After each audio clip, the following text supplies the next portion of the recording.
नमस्कार आपण को बहुत बहुत स्वागत मो चैनल रे। चलतु आज बनैबा पोई चिंगुड़ी आउ माछ मुंड घांट।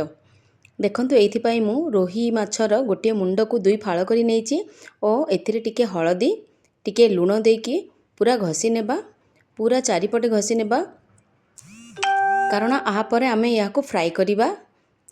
फ्राई करबा द्वारा टेस्ट बहुत भल आसी थाए। देखंतु भल भाबरे मु घसी नेछि, देन साइड कर देबा। आउ गोटे प्लेट रे मु 200 ग्राम चिंगुड़ी नेछि, आकु भी टिके लूण हळदी नेकी भल भाबरे गुळेई रखिबा। आकु भी 5 मिनिट साइड कर देबा। मने रखिबे बहुत लूण देबे नाही, स्लाइट लूण देबे, कारण तरकारी हेबा टाइम रे आउ थरे लूण पड़िबो। मसला पई गोटे ब्लेंडिंग जार रे 2 चम्मच सोरिष, हाफ इंच अदा, 8 रु 10 कोला रसुण, टिके पियाज, हाफ चम्मच जीरा और टिके पानी देई यार एक फाइन स्मूथ पेस्ट तैयार कर देबा। मु एठी हळदिया सोरिष यूज करिछि, आपण चाहिले नॉर्मल ब्लैक सोरिष भी यूज करि परिबे। देखंतु पेस्ट टी पूरा फाइन हे जाइछि, बहुत भलो से फाइन हे जाइछि। चलंतु एथरो आउ गोटे कथा, मु एथिरे गोटे बड़ आलू को काटी लंबा लंबा काटी नै जाइछि। आपण चाहिले आलू को स्किप भी करि परिबे। देखंतु एबे गोटे कड़ाई चढ़ाई देबा गैस रे। एथिरे 2 रु 3 चम्मच सोरिष तेल देबा। तेल गरम हो आसिले माछ मुंड गुड़ा को ए भितर पकई भाजी नेबा। मने रखिबे कड़ाई टिके गरम हेले माछ मुंड देबे, नहले माछ मुंड गुड़ा को लागिबार चांस थाए। तापरे आकु प्लेट को काढ़ी देबा।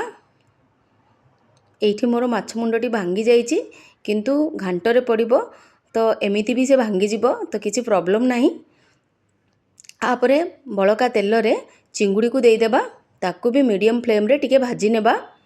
मने रखिबे बहुत कड़क करिकी भाजिबे नहीं, मीडियम फ्लेम रे अल्प भाजी नेबा। खाली तार पानी टिके मरीगला भलिया भाजी नेबा। देखो तो एठी भल रे भाजी नेउछु मु। भजा सरले आकु भी गोटे प्लेट रे काढ़ी नेबा। देखंतु मैं एठी गोटे प्लेट रे काढ़ी नौची सबु चिंगुड़ी गुड़ा को। 40 रु 50% ही चिंगुड़ी गुड़ा को भाजिबे, बहुत भाजिबे नहीं। काढ़िला परे सेई सेम कड़ाई रे 2 रु 3 चम्मच सोरिष तेल देबा। पुणी हाफ चम्मच सोरिष देबा। सोरिष फुटिला पर्यंत अपेक्षा करिबा। तापरे हाफ कप फाइन चॉप पियाज देबा। पियाज को गोल्डन ब्राउन हैला पर्यंत टिके रोसई करिबा। देन गोटिए कप टमाटर देबा। टमाट को भी मु एठी फाइन चॉप कर नेछि, आपण चाहिले पेस्ट भी नै परिबे। एठी हळदी हाफ चम्मच, लंका गुंड हाफ चम्मच और कश्मीरी लंका गुंड हाफ चम्मच देबा। कश्मीरी लंका गुंड द्वारा कलर बहुत भल आसी थाए। देखंतु आपरे बाटी रखिथिबा सोरिष मसला को देई देबा। एठी आपण फ्लेम स्लो करिकी टिके भाजिबे। मने रखि थांतु बहुत भाजिले सोरिष पिता हो जाए, तो सडन आमे पानी दे देबा। पुणी कसिबा। देखंतु मसला भल भाबरे कसी होछि।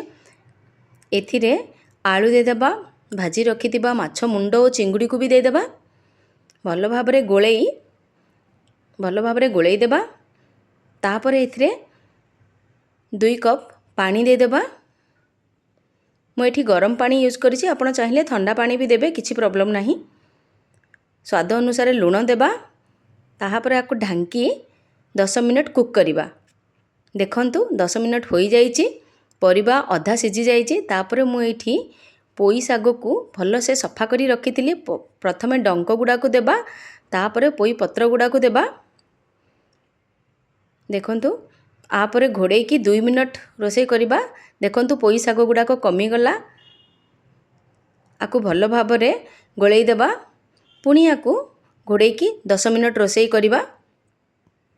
देखंतु तरकारी प्रस्तुत हो जाइछि।